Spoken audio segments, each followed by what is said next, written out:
Callisto की आइसी surface के नीचे पूरा का पूरा समुंदर है। साइंटिस्ट को 24 एक्सोप्लैनेट्स में से 2 ऐसे सुपर हैबिटेबल प्लैनेट्स मिले हैं, दोनों ही धरती से भी बेटर है, लेकिन साइज में ये धरती से 8 गुना बड़ा है।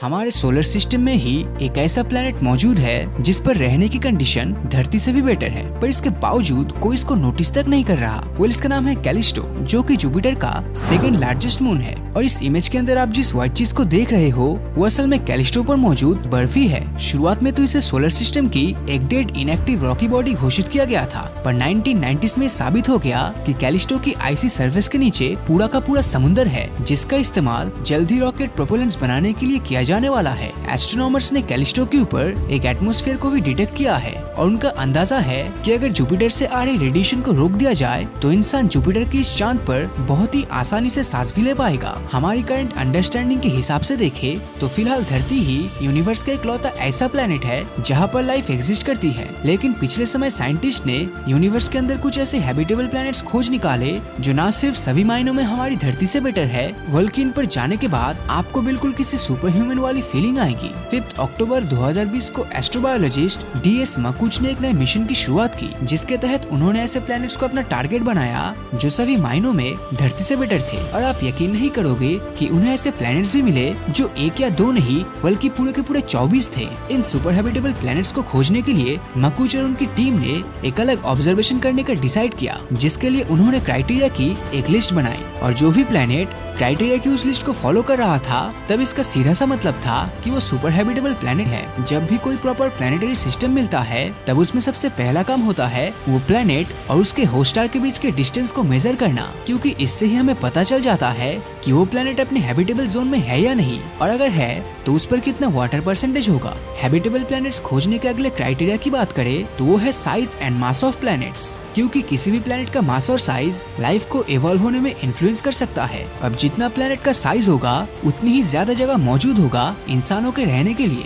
और प्लैनेट्स का मास जितना ज्यादा होगा उतनी ही ज्यादा उस पर ग्रेविटी भी होगी, और इसी ज्यादा ग्रेविटी की वजह से वो प्लैनेट हवा को जमीन के करीब रखेगा, जिससे उसका एटमॉस्फेयर काफी ज्यादा मोटा और स्टेबल रहेगा। साइज और मास वाले क्राइटेरिया के बाद अब बात करते हैं हमारे नेक्स्ट क्राइटेरिया यानी कि टेम्परेचर की, जिसमें इन प्लैनेट्स का टेम्परेचर धरती से 5 डिग्री सेल्सियस ऊपर या नीचे हो सकता है, क्योंकि धरती के मिडिल वाले एरिया यानी ट्रॉपिकल रीजन में पनप रहे माइक्रोब्स इसी तरह के एक्सट्रीम टेम्परेचर में सरवाइव करते हैं। अब इन्हीं सभी फैक्टर्स को ध्यान में रखते हुए साइंटिस्ट को 24 एक्सोप्लैनेट्स में से 2 ऐसे सुपर हैबिटेबल प्लैनेट्स मिले हैं जिनका सरफेस टेम्परेचर और एटमॉस्फेयर दोनों ही धरती से भी बेटर है, जिनमें से एक है ल्यूटेन B प्लैनेट।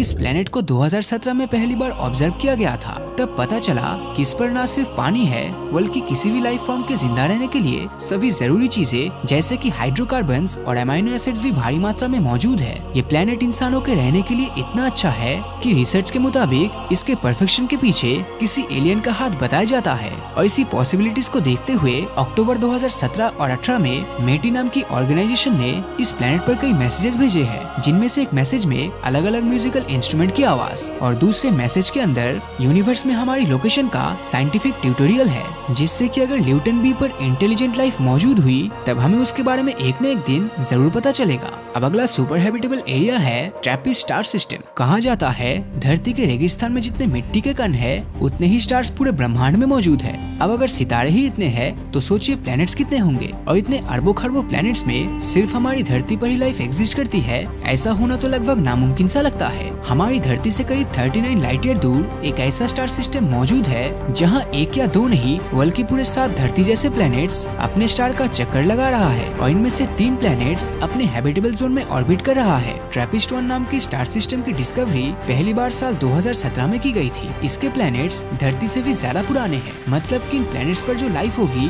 वो धरती के पूरी तरह फॉर्म होने से पहले लगभग 3 बिलियन साल तक ऑलरेडी डेवलप कर गई होगी। अब ये सभी प्लैनेट्स बृहस्पति ग्रह के साइज जितने एक टाइनी रेड स्टार का चक्कर लगा रहा है, और ये स्टार हमारे सूरज के कंपैरिजन में काफी ठंडा है। ये प्लैनेट अपनी ऑर्बिट पर टाइडली लॉक्ड भी है, मतलब कि इनकी एक साइड स्टार को फेस करते हुए हमेशा गर्म रहता है और दूसरी साइड बिल्कुल उसका उल्टा यानी कि ठंडा रहता है। और ये खुद अपने एक्सिस पर चक्कर नहीं लगाती। अगर ये सभी कंडीशंस परफेक्ट रही तब ठंड और गर्मी वाले रीजन के बीच में एक ऐसी पतली सी स्ट्रिप एरिया होगी जहाँ जीवन आराम से पनप सके। वैसे ट्रैपिस्ट सोलर सिस्टम में प्लैनेट्स एक दूसरे के इतने ज्यादा करीब है कि अगर आप इनमें से किसी एक पर खड़े होकर आसमान में देखेंगे तब आपको स्टार सिस्टम के बाकी प्लैनेट्स अपने चारों तरफ घूमते हुए दिखेंगे।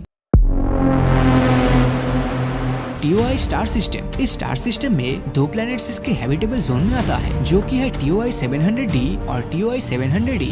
ये दोनों ही एक्सोप्लैनेट का मास हमारी धरती जैसा ही है। जहाँ TOI 700d 28 दिन में अपने सूरज का चक्कर लगाता है, तो वहीं पर TOI 700d 37 दिन में, और दोनों ही धरती के साइज के लगभग बराबर है। अगर इन दोनों प्लैनेट पर ही एक तरह का एटमॉस्फेयर हुआ तब इनका तापमान हमारी धरती से भी ज्यादा होगा, जो इनकी हैबिटेबिलिटी के लिए एक गेम चेंजर है। साइंटिस्ट ने पाया कि TOI 700d पर बहुत से प्लैनेट्स मौजूद है, और अगर किसी दिन हम यहाँ पर पहुँच गए तब वो लाइफ फॉर्मिंग प्लैनेट्स हमारी धरती के जैसा ही होगा। लेकिन क्या ऐसा थियोरेटिकली पॉसिबल है कि दूसरे प्लैनेट्स पर धरती जैसा ही लाइफ फॉर्म मौजूद हो? वेल, एवोल्यूशन एक ऐसी चीज है जिसे ग्रेविटी की तरह ही नेचर का यूनिवर्सल लॉ माना गया है, यानी वो नियम जो ब्रह्मांड के हर जगह काम करता है। इस प्रोसेस में एक दूसरे से रिलेट करने वाली स्पीसीज एक जैसे प्राकृतिक मुश्किलों का सामना करते हुए इवॉल्व हो जाता है, क्योंकि किसी भी एलियन प्लैनेट पर लाइफ का स्टार्टिंग पॉइंट काफी सिंपल रहता है। जो सुपर हैबिटेबल प्लैनेट्स होंगे वो काफी पुराने होंगे, साथ ही उसका साइज काफी बड़ा, टेम्परेचर वार्म और धरती के मुकाबले वहाँ ज्यादा नमी होगी।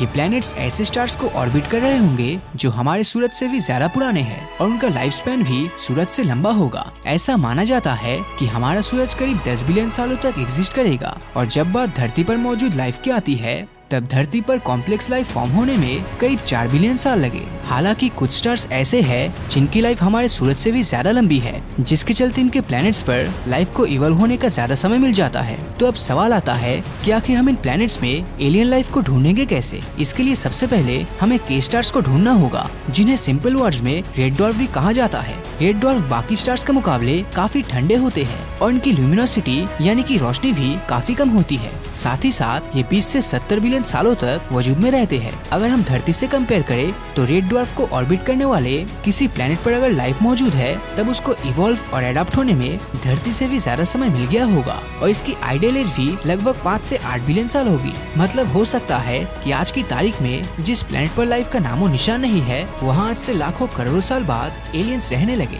और शायद तब तक हम इंसानों का अस्तित्व ही इस यूनिवर्स से गायब हो जाए। इसी के चलते हमारे लिए एलियन लाइफ को ढूंढ पाना बहुत ही मुश्किल है। KOI planets.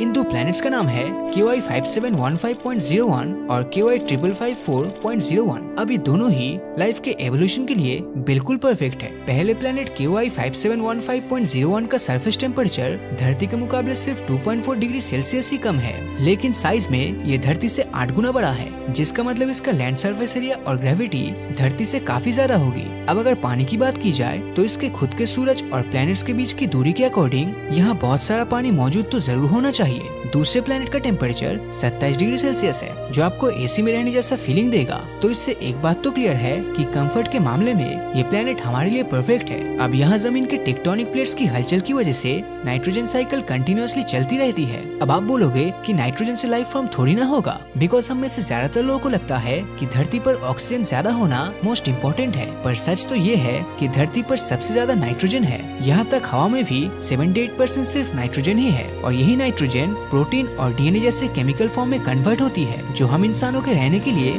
आइडियल सिचुएशन पैदा करती है।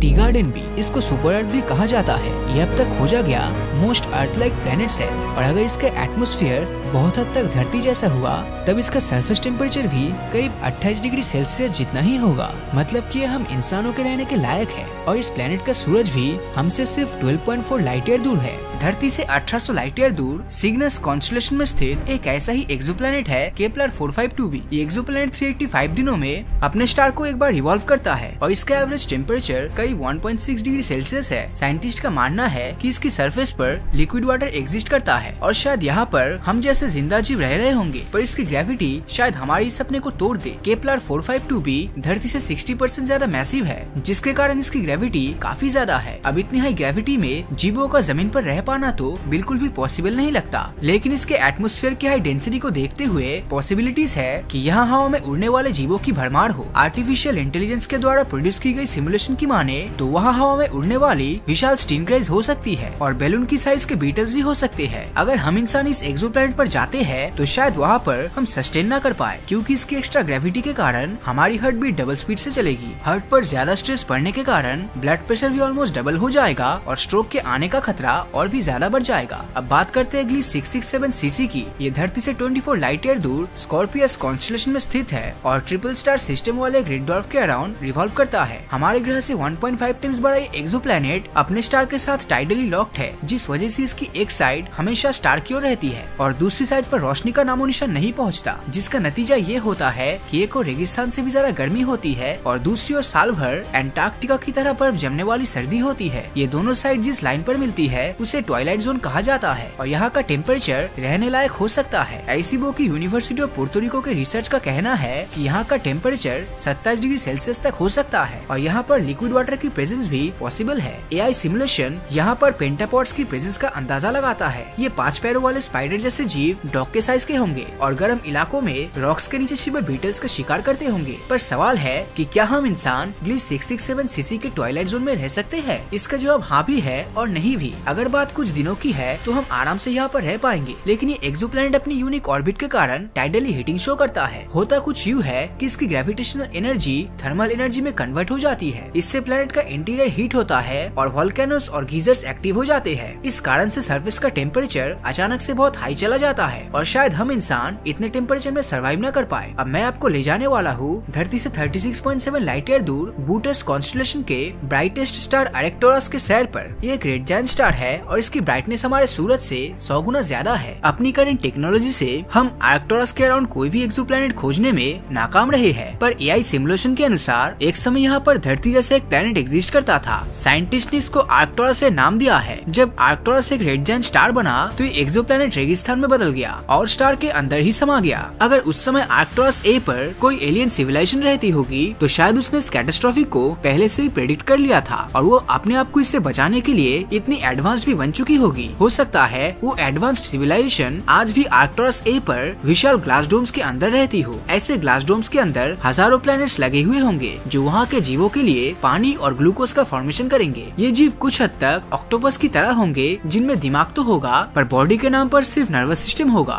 देखने में ये अलग अलग जीव लगेंगे पर कंप्यूटर नेटवर्क की तरह ये सभी आपस में कनेक्टेड होंगे। अमेरिका के ओरेगन में रिसर्चर्स को कुछ ऐसा ही प्लांट्स मिला है जिसे आर्मिलिया ऑस्ट्रियो नाम दिया गया है। ये 10 स्क्वायर किलोमीटर में फैले हजारों मशरूम के ग्रुप की तरह नजर आता है, पर असल में एक विशाल ऑर्गेनिज्म है। अगर आर्कटोरस ए जैसा कोई एक्सोप्लैनेट सच में होगा तो वो धरती से काफी पहले बन गया होगा और इस हिसाब से उस पर इंटेलिजेंट लाइफ फॉर्म को इवॉल्व होने का काफी समय मिल गया होगा। मतलब काफी चांसेस है कि हमें वहाँ एलियन देखने को मिल जाए, पर हम इंसानों के लिए वहाँ कोई जगह नहीं होगी क्योंकि हम ऐसी कंडीशन में सर्वाइव नहीं कर पाएंगे। हम इंसान जब भी धरती से बाहर हैबिटेबल एक्सोप्लैनेट की खोज करते हैं तो हम ऐसा एक्सोप्लैनेट खोज रहे होते हैं जिसकी लिविंग कंडीशन कुछ हद तक हमारे प्लेनेट की तरह हो। पर क्या बिलीव करोगे कि एक ऐसा भी प्लेनेट है जो धरती से भी ज्यादा हैबिटेबल हो सकता है? मैं बात कर रहा हूँ धरती के सबसे करीब वाला स्टार सिस्टम अल्फा सेंटोरी में घूमते एक एक्सोप्लैनेट अल्फा सेंटोरी सी की। ऐसा कहा जाता है कि यहाँ पर धरती से भी ज्यादा ऑक्सीजन है और क्योंकि एक ट्रिपल स्टार सिस्टम है तो यहाँ एक नहीं बल्कि 3 स्टार से लाइट आती है। हो सकता है कि इस प्लेनेट पर चारों ओर पेड़ पौधे लगे हो और खाने की कोई कमी ना हो। एक्सेस ऑक्सीजन के कारण यहाँ के जीवों की साइज हमेशा काफी बड़ी होगी। हो सकता है कि आज भी यहाँ कोई जीव रहता हो और धरती के जीवों की तरह वो भी सर्वाइव की रेस में भाग रहे हो। पर सवाल तो ये है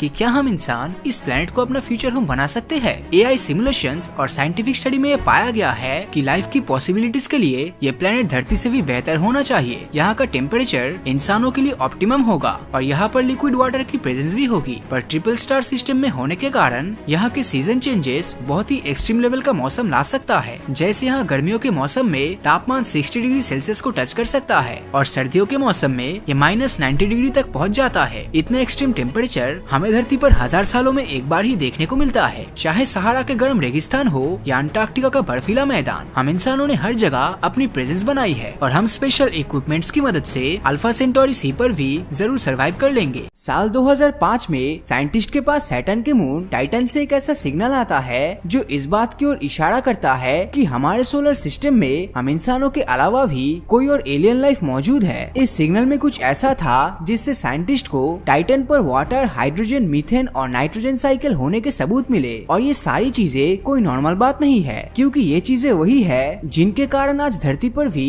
जीवन संभव है। और यही कारण है कि साइंटिस्ट का मानना है कि टाइटन पर भी 100% कोई ना कोई लाइफ तो जरूर है। अब सवाल ये आता है कि आखिर ऐसा क्या उस सिग्नल में था कि साइंटिस्ट इतने श्योर हो गए कि टाइटन पर कुछ न कुछ तो जरूर चल रहा है। टाइटन पर जीवन की खोज की शुरुआत साल 1944 में ही स्टार्ट हो गई थी। उस वक्त Dutch American astronomer Gerrard Kuiper Titan पर जीवन की खोज कर रहे थे और इसी दौरान उन्होंने देखा कि टाइटन का एटमॉस्फेयर धरती पर रहने वाले जीवों के लिए बिल्कुल आइडियल है। हालांकि क्यूपर की ये रिसर्च उनके अनुमानों पर आधारित थी, लेकिन फिर भी वैज्ञानिक जानते थे कि टाइटन पर कुछ न कुछ तो ऐसा है जो अलग है। इसीलिए 15 अक्टूबर 1997 को टाइटन पर खोज के लिए कैसिनी-ह्यूगेन प्रोब लॉन्च किया जाता है। ये प्रोब धरती से तो सही सलामत लॉन्च होता है, लेकिन ये जैसे ही टाइटन के एटमॉस्फेयर में पहुंचता है तो इसमें से कुछ फ्रीक्वेंसीज आना शुरू हो जाता है। साइंटिस्ट को लगा कि ये फ्रीक्वेंसीज प्रोब में कुछ प्रॉब्लम होने की वजह से आया है, इसीलिए ये खुद ही जनरेट हो रही होगी। लेकिन जब उन्होंने इसकी जांच की तो वो हैरान रह गए। दरअसल ये फ्रीक्वेंसीज प्रोब खुद जनरेट नहीं कर रहा था, बल्कि टाइटन के एटमॉस्फेयर से जनरेट हो रही थी। साइंटिस्ट के मुताबिक इसके पीछे दो कारण हो सकते थे, या तो टाइटन का एटमॉस्फेयर ये फ्रीक्वेंसी जनरेट कर रहा था, या फिर वहाँ पर मौजूद किसी दूसरे एलियन लाइफ के कारण ये सब हो रहा था। अब जब प्रोब ज्यादा टेस्टिंग के लिए टाइटन की जमीन पर उतरता है और वहाँ पर मिट्टी के कुछ सैंपल्स लेता है तो वहाँ उसे कुछ अजीब दिखाई देता है। जब उसने टाइटन की मिट्टी की केमिकल टेस्टिंग की तो पता चला कि टाइटन के एटमॉस्फेयर में हाइड्रोजन फॉर्मेशन तो होता है और ये पूरे एटमॉस्फेयर में इक्वली डिस्ट्रीब्यूट भी हो रहा है, लेकिन जहाँ ये हाइड्रोजन अपने हल्के वेट के कारण एटमॉस्फेयर में रहना चाहिए वहीं पर ये गायब हो रहा है। अब ये हैरानी की बात इसलिए है क्योंकि हमारी धरती पर कई ऐसे स्पीसीज है जो धरती के एटमॉस्फेयर से हाइड्रोजन खींचकर जिंदा रहती है, और अगर हम इसे टाइटन पर देखें तो टाइटन पर भी यही हो रहा है। इसीलिए साइंटिस्टों का अनुमान है कि टाइटन पर भी ऐसी स्पीसीज मौजूद है। इसके अलावा टाइटन के एटमॉस्फेयर में एसिटिलीन और नाइट्रोजन का अमाउंट बहुत ही कम है। धरती पर कई ऐसे ग्राउंड वाटर माइक्रो ऑर्गेनिज्म है जो एसिटिलीन पर जिंदा रहती है, इसीलिए पॉसिबिलिटीज है कि टाइटन पर भी ऐसे ही माइक्रो ऑर्गेनिजम्स है। लेकिन इन माइक्रो ऑर्गेनिजम्स के बारे में सबसे खास बात ये है कि ये पानी में नहीं बल्कि इथेन और मीथेन में रहता है। साइंटिस्ट के मुताबिक यही माइक्रो ऑर्गेनिजम्स टाइटन के एटमॉस्फेयर में नाइट्रोजन की मात्रा बढ़ा रहे हैं और यही नाइट्रोजन साइकिल हमें धरती पर भी दिखाई देती है। टाइटन पर होने वाले वोल्केनिक इरप्शन भी इससे जुड़ी लाइफ के बारे में काफी कुछ बताता है। जब साइंटिस्ट ने इसकी मिट्टी के सैंपल्स की जांच की तो उन्हें पता चला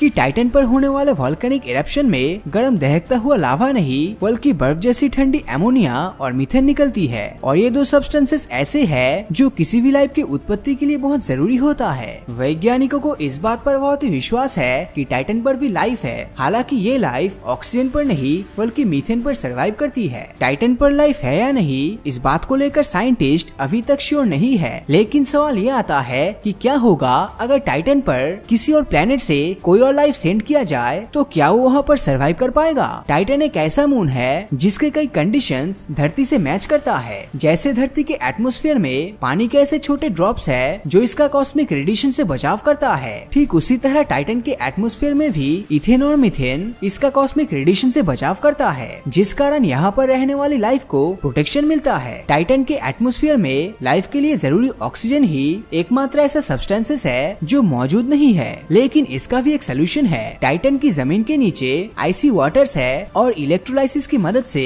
हम आइसी वाटर से ऑक्सीजन जनरेट कर सकते हैं, जिसका मतलब है कि हमें ऑक्सीजन के लिए परेशान होने की जरूरत नहीं है। टाइटन का कंपैरिजन अगर हमारे पड़ोसी मंगल से करे तो मंगल पर ना तो पानी है और ना ही एटमॉस्फेयर है, जिसका मतलब है कि भविष्य में ह्यूमन कॉलोनाइजेशन के लिए टाइटन मार्स से अच्छा ऑप्शन हो सकता है। लेकिन टाइटन भी हमारे लिए पूरी तरह से परफेक्ट नहीं है, इसमें भी कुछ प्रॉब्लम्स है। जैसे धरती के मुकाबले टाइटन सूरज से बहुत ही दूर है, जिस कारण यहाँ पर धरती की सिर्फ 1% सनलाइट ही पहुँचती है और इसमें से 90% सनलाइट तो इसका मोटा एटमॉस्फेयर ही एब्जॉर्ब कर लेता है, जिस कारण सरफेस तक हीट नहीं पहुँच पाती है और सरफेस का टेम्परेचर -179 डिग्री सेल्सियस सेल्सियस तक चला जाता है और धरती पर तो हम -30 डिग्री के नीचे के टेम्परेचर पर भी सरवाइव नहीं कर पाते हैं। तो टाइटन पर तो सोचना ही बेकार है। हालांकि अगर हम हमारी धरती को देखें तो 3.7 बिलियन साल पहले धरती भी टाइटन जैसा ही थी, लेकिन इसी दिन हुए एक इलेक्ट्रिक स्पार्क ने सब कुछ बदल कर रख दिया। धरती पर मौजूद फास्फोरस और हाइड्रोकार्बन्स को ब्रेक करके